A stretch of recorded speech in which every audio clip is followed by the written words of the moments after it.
বাংলাদেশের ইতিহাসে বহুল আলোচিত ২১শে আগস্ট গ্রেনেড হামলার মামলা নিয়েছে নতুন মোড়।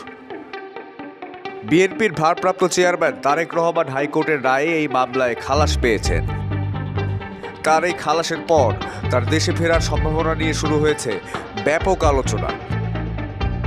রোববার দুপুরে হাইকোর্টের বিচারপতি এ.কে আসাদুজ্জামান এবং সৈয়দ এনায়েত হোসেনের বেঞ্চ ২১শে আগস্টের গ্রেনেড হামলার মামলার রায় ঘোষণা করেন।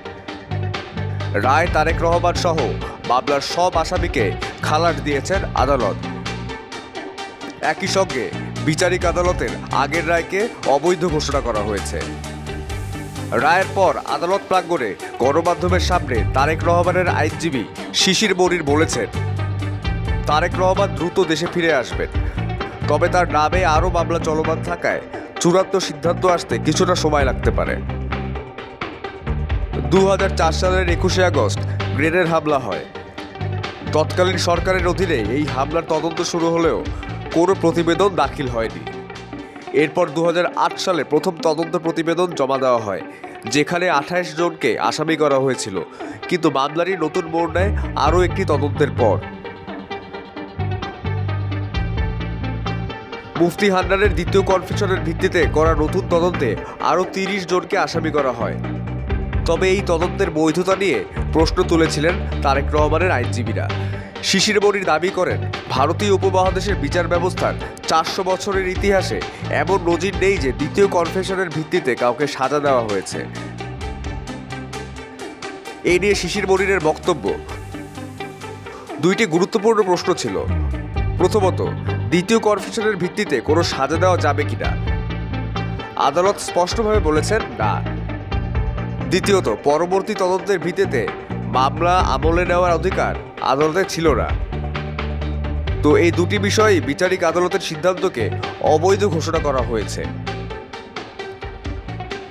হাইকোর্টের এই রায়ে নতুন আলোচনার জন্ম দিয়েছে তারেক রহমানের দেশে ফেরার সম্ভাবনা নিয়ে।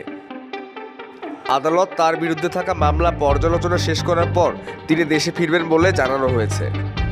তবে দেশে ফিরতে হলে তারেক রহমানকে আরও কিছু আইনি জটিলতার মুখোমুখি হতে হবে। তার বিরুদ্ধে অন্যান্য মামলাগুলোর রায় এখনও অপেক্ষমান। আইনজীবী শিশির মনিরের মতে, এই সকল মামলার দ্রুত নিষ্পত্তির জন্য সব পক্ষ চেষ্টা চালিয়ে যাচ্ছে। আদালত রায় জানাবার পর এ নিয়ে তারেক রহমান তার সোশ্যাল মিডিয়া ফেসবুকে একটি স্ট্যাটাস দিয়েছেন। সেখানে তিনি বলেন, সত্যের সৌন্দর্য হলো যে এটি অবশ্যম্ভাবীভাবে প্রচার এবং চক্রান্তের ওপর বিজয়ী হয়, যা আমাদের সেই বিশ্বাস দেয় যে অবশেষে ন্যায় এবং ন্যায্যতা প্রতিষ্ঠিত হবে। চলুন আমরা ঐক্যবদ্ধ হই রাজনৈতিক প্রতিশোধের অবসান ঘটাতে এবং ইতিহাসে একটি নতুন অধ্যায়ের সূচনা করতে, যেখানে রাজনৈতিক পার্থক্যের কারণে কারো জীবন বা পরিবার ধ্বংস হবে না। আমরা সেই গণতান্ত্রিক চেতনা রক্ষার শপথ গ্রহণ করি, যা বিশ্বাস, মতাদর্শ এবং দৃষ্টিভঙ্গির বৈচিত্র্যে বিকশিত হয় এবং বাংলাদেশে জনগণকে নির্বাচনী অংশগ্রহণের মাধ্যমে তাদের নিজস্ব ভবিষ্যৎ নির্ধারণের ক্ষমতা দেয়। এই যাত্রায় আমরা আইনের শাসন, মানবাধিকার এবং অভিব্যক্তির স্বাধীনতা প্রতিষ্ঠার চেষ্টা করি, যাতে প্রতিটি নাগরিকের অধিকার এবং স্বাধীনতা সুরক্ষিত থাকে। বিএনপির পক্ষ থেকে জানানো হয়েছে, তারেক রহমানের দেশে ফেরা দলের জন্য নতুন শক্তি যোগাবে। বিএনপির স্থায়ী কমিটির সদস্য মির্জা আব্বাস বলেছেন, তারেক রহমান তাড়াতাড়ি দেশে ফিরে আসবেন। তার নামে থাকা সব মামলা দ্রুত নিষ্পত্তি হবে। তারেক রহমানের দেশে ফেরা নিয়ে সাধারণ মানুষের মিশ্র প্রতিক্রিয়া দেখা গেছে। কেউ কেউ বলেছেন, তারেক রহমানের দেশে ফিরে আসা বাংলাদেশের রাজনৈতিক অঙ্গনে নতুন পরিবর্তন আনবে।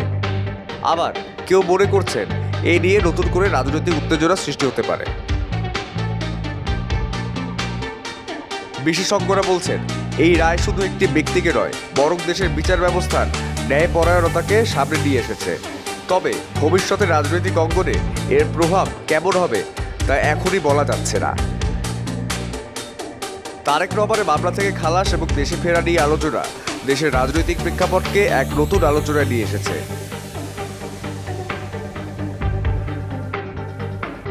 ভবিষ্যতের প্রভাব কেমন হতে পারে তা জানার জন্য আমাদের সঙ্গেই থাকুন। Desk report, change TV digital.